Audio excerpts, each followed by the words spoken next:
धन्यवाद। नमस्कार दोस्तों, आप सभी को भूमि यूनिवर्स कहानी में स्वागत है। ये कहानी का 7वां भाग है। इसके सभी भाग प्लेलिस्ट में दिए गए हैं। आप सभी से अनुरोध है कि वीडियो को लाइक करें और चैनल को सब्सक्राइब करें। राजकुमार भला यह कैसे होने देता। उसने लोगों से कहा कि मुझसे रुपया ले लो और इन लोगों को छोड़ दो। उसके बहुत कहने सुनने पर लोग राजी हो गए और उन्होंने उन दोनों आदमियों को रिहा कर दिया। राजकुमार अपने भाइयों को छुड़ाकर आगे चला। कुछ दूर चलने पर जंगल में उन्हें एक कुआं दिखाई दिया। इस पर राजकुमार के कुछ देर कुएं के पास आराम करते हैं। वहां ठंडा पानी पीने के बाद हम लोग आगे चलेंगे। राजकुमार राजी हो गया। अब तक वह यह भी भूल चुका था कि लोमड़ी ने विदा होते समय उससे क्या कहा था। वह घोड़े से उतरकर कुएं की दीवार पर बैठ गया और आराम करने लगा। उसके दोनों भाइयों ने मौका देखकर उसे कुएं में धकेल दिया। इसके बाद उन्होंने घोड़े पर राजकुमारी को डाला और सोने की चिड़िया का पिंजरा उठाया और वहां से चलते बने।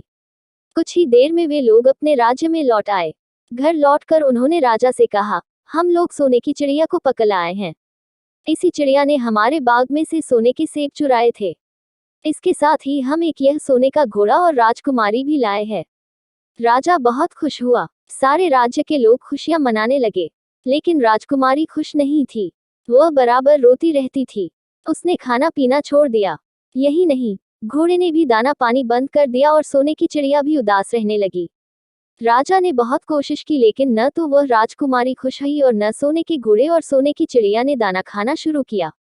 उधर छोटा राजकुमार कुएं में गिर गया था, लेकिन वह मरा नहीं। कुआं बहुत गहरा था, लेकिन उसमें पानी बहुत थोड़ा था। वह कुएं में बैठा बैठा अपने भाग्य को कोसता रहा। अब उसे फिर उसी लोमड़ी की याद आई और वह पछताने लगा कि अगर मैंने उसका कहना मान लिया होता तो मैं मुसीबत में न फंसता। राजकुमार ने जैसे ही लोमड़ी को याद किया, लोमड़ी न मालूम कैसे कुएं के मुंह पर आ पहुंची और बोली, देखो राजकुमार, मैंने पहले ही तुम्हें समझाया था कि किसी कुएं की दीवार पर मत बैठना और ऐसे आदमियों की मदद मत करना जिन्हें फांसी दी जाने वाली हो। लेकिन तुम नहीं माने। खैर चलो, अब आखिरी बार मैं फिर तुम्हारी मदद किए देती हूँ। लो मेरी पूंछ पकड़कर कुएं से बाहर निकल जाओ। यह कहकर लोमड़ी ने अपनी पूंछ कुएं में लटका दी। देखते देखते पूंछ इतनी लंबी हो गई कि कुएं के पेंदे में पड़े राजकुमार के पास तक जा पहुंची। राजकुमार उसे पकड़कर कुएं से बाहर निकल आया।